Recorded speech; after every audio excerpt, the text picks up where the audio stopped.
Toda vida puede ser una historia, aunque algunas vidas son historias extraordinarias. Por muchas razones, la de Enrique Sho es una de ellas.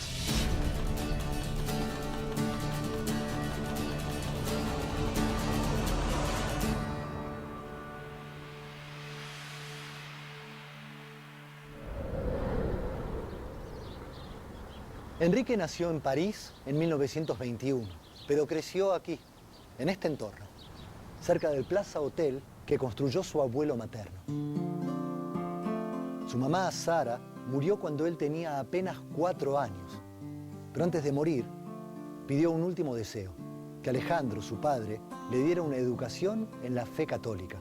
Y Enrique la abrazó desde el primer momento. Tal vez esa fue la primera señal.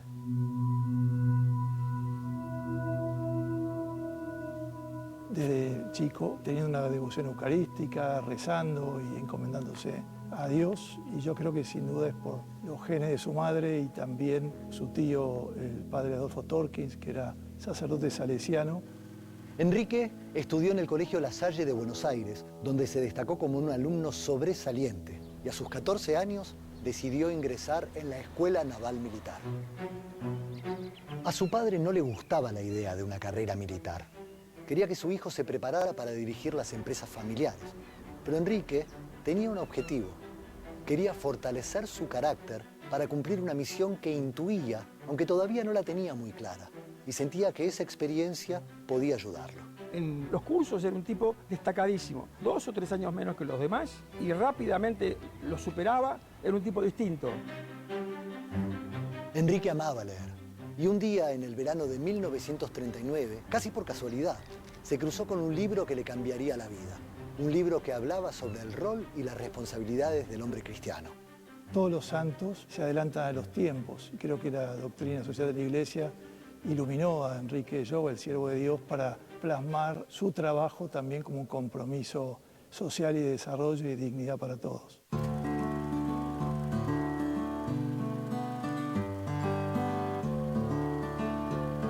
En 1943, Enrique se casa con Cecilia Bunge, quien sería el amor de toda su vida. Y en 1945, habiendo hecho un notable recorrido en la fuerza, pide su baja y se aboca a lo que su fe le estaba señalando: llevar el Evangelio a donde fuese necesario. Decide ser empresario porque quiere ayudar a su gente.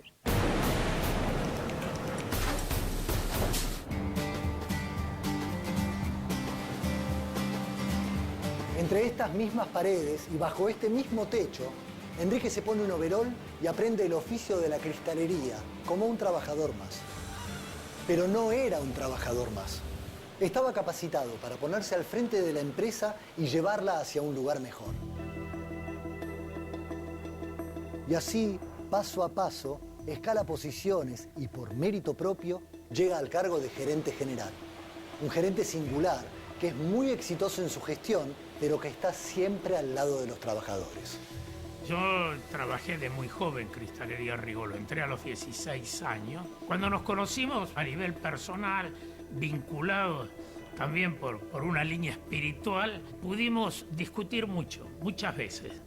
Pero él a su vez tenía un gran deseo de decir: la empresa tiene que ser una comunidad de personas. Él tenía una visión que dicen que es propia de los marinos. Se puede decir que en un barco todos navegan juntos, todos tienen que remar juntos. En los 16 años que él trabajó en Rigoló, impuso pautas de trabajo, vínculos relacionales en la empresa que fueron diferenciales. Enrique mismo promovía y era muy consciente que la innovación de la empresa muchas veces venía desde abajo, desde las mismas personas que estaban en el día a día de la fábrica, del proceso, de la máquina. Responsabilidad social empresaria, un término que se empezó a utilizar hace poco tiempo, ya era algo que estaba muy impregnado en su estilo de liderazgo. Enrique sentía que la empresa era una comunidad de vida, en la que todas las personas son importantes. Conocía a todos sus colaboradores, casi 4.000, y sabía escucharlos. Él dejaba la comodidad de su oficina para ir a los hornos, para ir a las plantas, sabía de su vida, de su familia, de los problemas que tenía, los escuchaba. Que un empleado esté feliz, para Enrique significaba, más allá de su rol como empresario, como su rol como cristiano, él se sentía realizado. Muchas veces se dice que era un místico de traje y corbata dirigiendo una empresa. Enrique fue un empresario que inspiró e incomodó, pero no fue solo eso. También fue un gran hombre de familia, un pensador, un motor imparable que ayudó a poner en marcha la Universidad Católica Argentina, una enorme cantidad de emprendimientos sociales, y hasta fue uno de los fundadores de ACTE, la Asociación Cristiana de Dirigentes de Empresa, de la que además fue su primer presidente. Él fue el que logró que gran parte, sobre todo del mundo empresario, entendiera la importancia de desarrollar nuevos dirigentes de excelencia, pero que tengan una perspectiva y una dimensión cristiana y humana del sector privado. Un hombre que tenía 1000 ocupaciones y era capaz de ocuparse del problema de un obrero o de una cuestión concreta de la iglesia. Impulsó lo que fue en ese momento el decreto ley de asignaciones familiares. Sí, increíblemente fue un empresario. Y hasta estuvo preso por defender a la iglesia de los ataques del gobierno de entonces.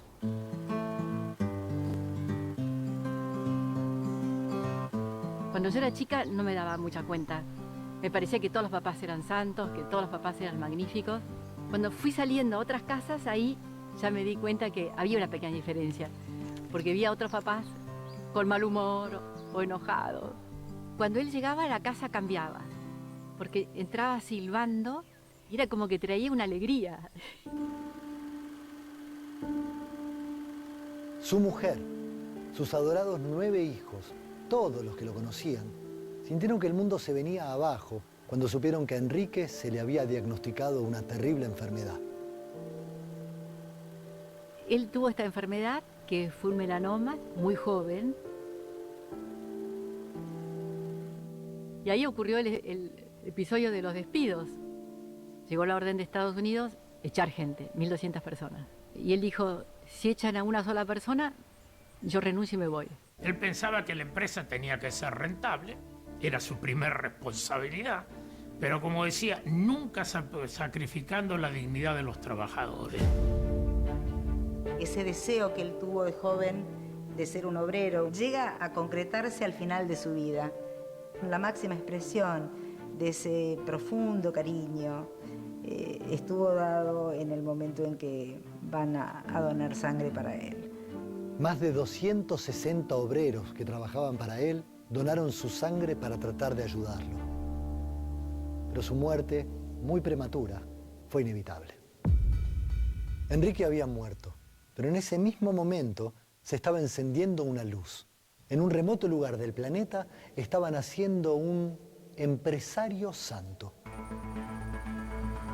Alguien que tenía un verdadero compromiso con el país, que consideraba el desempleo como un mal moral, que luchaba contra la corrupción porque sentía que era un fraude a la democracia, que ante las diferencias tendía puentes, aunque pudieran perjudicarlo, y que estaba convencido que sin justicia no podía haber paz. Alguien que no tenía superpoderes, pero tenía un propósito, y que a 100 años de su nacimiento nos sigue interpelando.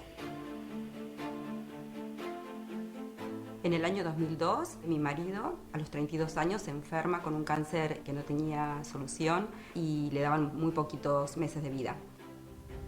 Después de rezar a varios santos, conozco a Enrique Jou a través de mi vecina, que me trae un recorte de diario. Este recorte habla que hay un empresario que necesitaría un milagro para ser beato, entonces decido hacer un trato con él. Mi mamá le pedía por favor que vuelva a casa, que nos vea crecer. Pasan los días, mi marido hacía 9 meses que no comía y empezamos a rezar y mi marido empieza a pedirme comer. Mi marido hacía ya más de 1 año que supuestamente se tendría que haber muerto y empieza a trabajar. Vivió 18 años más de los que los médicos decían que iba a vivir. Yo tengo la fe de que Enrique intervino en que mi papá nos pueda ver crecer, gracias a la cantidad de rezos y de peticiones que le hicimos en ese momento. Cuando la iglesia pide un milagro, es como algo que trascienda lo meramente humano, donde no haya equivocación y el Santo Padre pueda decretar la canonización de esa persona, y ahí, sin lugar a dudas, comienza una causa con la fama de santidad.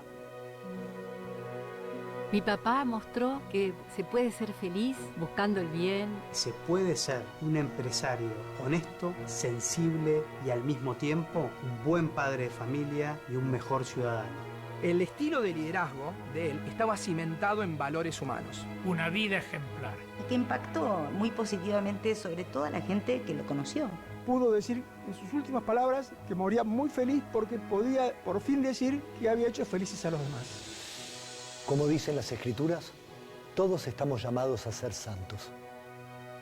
Claramente, Enrique